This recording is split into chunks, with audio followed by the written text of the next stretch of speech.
Hey guys, better look into the camera.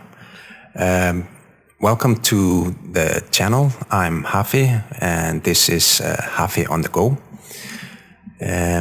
On this channel I mainly focus on teaching people over 40 how to do YouTube, and that is something that I'm doing myself. And in this video I wanted to talk to you about, how to overcome shyness on camera. And as I'm, basically starting this journey myself, I am also struggling a little bit with these things myself. And, being in front of a camera is not easy. And, we could maybe be good at talking to people person in person, but when you stand in front of a camera, it's a different thing. And yeah, I think I have some pointers that could maybe help you a little bit. Number one is if you're starting out and you really want to do YouTube, but you feel uncomfortable, and you're maybe dealing with some shyness, like myself. That's something that I've dealt with probably most of my life, and I'm not comfortable around a lot of people or in public. And doing this is not something that is easy for me. But when I have some kind of problem or obstacle I want to overcome, then I really think that you can, that I and also you and everybody can overcome them by dissecting the problem. And first of all, I would recommend that hit record and just start talking. And you're not gonna be publishing this video, you're not going to be showing anybody this video, it's not going on YouTube, it's just for yourself to get get comfortable by looking at yourself on video. I think many of us can relate to feeling a little bit cringy when they listen to their own voice and look at themselves on camera. I'm one of those people. I find it super awkward to listening to myself. But the thing is, other people they tend to experience you differently than you. So when you are hearing yourself talking, you are hearing yourself with from inside of yourself. Other people, they hear you differently. They're coming from you from a totally different angle. So that's one thing I learned. Your voice sounds different to other people than to you. So yeah, I can totally super relate to that. Listening to your own voice is weird, but it's not as weird as you think. if you understand what or get what I'm trying to get at. Yes, so number two is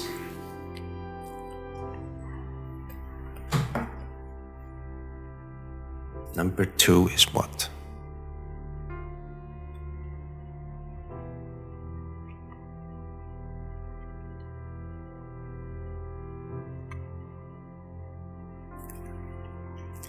Yeah, number two is trying to change your mind shift a little bit. So try to not focus so much on yourself. Try not to look into, if you're recording on a computer or a camera with a flip screen, try not to be constantly looking at the, flip screen or the screen recording. Rather look into the camera.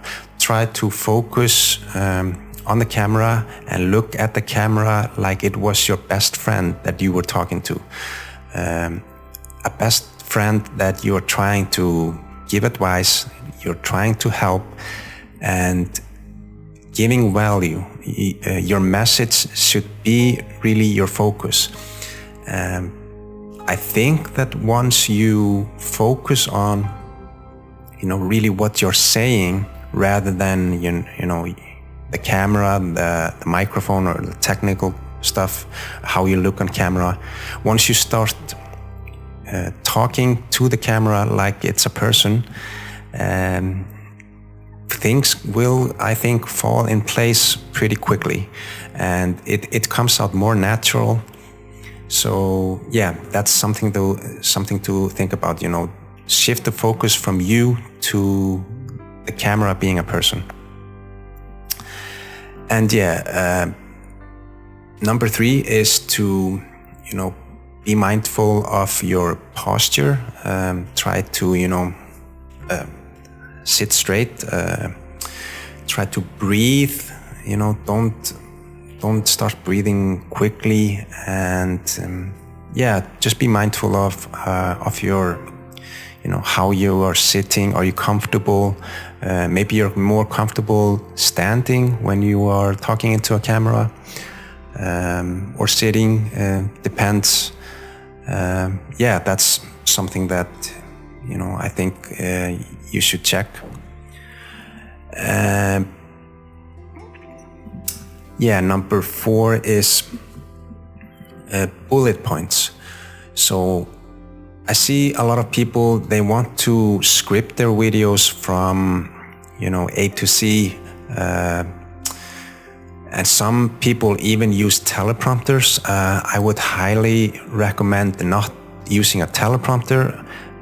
That just doesn't come out organically. I think you will never get that natural state that people are looking for. People are searching for authenticity. It's all about being authentic and being yourself. If you're talking to a teleprompter, that is gonna come out kind of robotic and not personal enough, I would say. So scratch that. But what works for me is to scratch out some bullet points. So when I want to talk about a certain subject on YouTube or on video, I try to research, what are the bullet points or the main focus I want to talk about. And then I just leave it like that. I have maybe 3 to 5 bullet points. And before going on camera, I go through the bullet points like roughly and, through my head what I want to talk about in each bullet point. But I don't write it down. I don't, do some really complex script or anything like that. What tends to happen is that if I go, skim quickly through stuff like this, it kind of, it gets stored somewhere in the subconscious somehow. I can't really, explain it, but I tend to be, able to talk about the bullet points in this way. So if I go through it in my head, before I record the video, then it gets stored somehow. And when I hit record, I just start talking. I don't know if it's gonna work for you. Some people, they really need to script all of their videos, and I mean, that's okay if that's the case. But this is something maybe you could try. It saves time, and in my opinion, then, you of course might have to look at the bullet points like I am. Sometimes I forget the bullet points or in which order. So I have to look at my phone to remember what was next. But yeah, this is like a method that works for me, and I think it helps me to be more authentic and more relaxed when talking.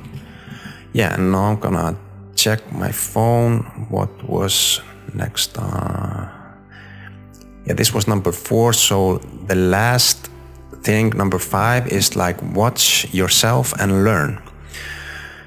So like we talked about before, when you have finished recording your video and upload it to YouTube, a good idea is to watch it again. And even though you see something that went wrong, maybe the audio is not perfect, or the lighting, or something that you forgot to put in there, or maybe there's something that you really wanted to edit out, I highly recommend to just leave it. You know, things are not gonna be perfect in the beginning. This is like a marathon, a journey that you are on, and the focus, or what you want is to, you know, get better with time with baby steps. So in the next video, you want to make sure to maybe not make that mistake again. I mean, there are going to be thousands of little things that we want to improve, and you're never really going to get or be able to do a perfect video. I mean, what is a perfect video anyway? So you want to make small adjustments with time until you one day are gonna be able to do a video, you know, quickly and professionally, and that you can, you know, upload and not feel, you know, not seeing anything really that, you know, that you wanted to do better. Of course, we can always do better, but it's not about making things perfect. It's about getting your message out there and help people. Yeah, so I think this is it for this video. It's getting a little bit long. I hope this resonated with you, and yeah, I'm trying a new setup here with my laptop and old Blue Yeti microphone that I owned in my closet. So yeah, if you like the video, please, you know, put a like and subscribe. Thank you.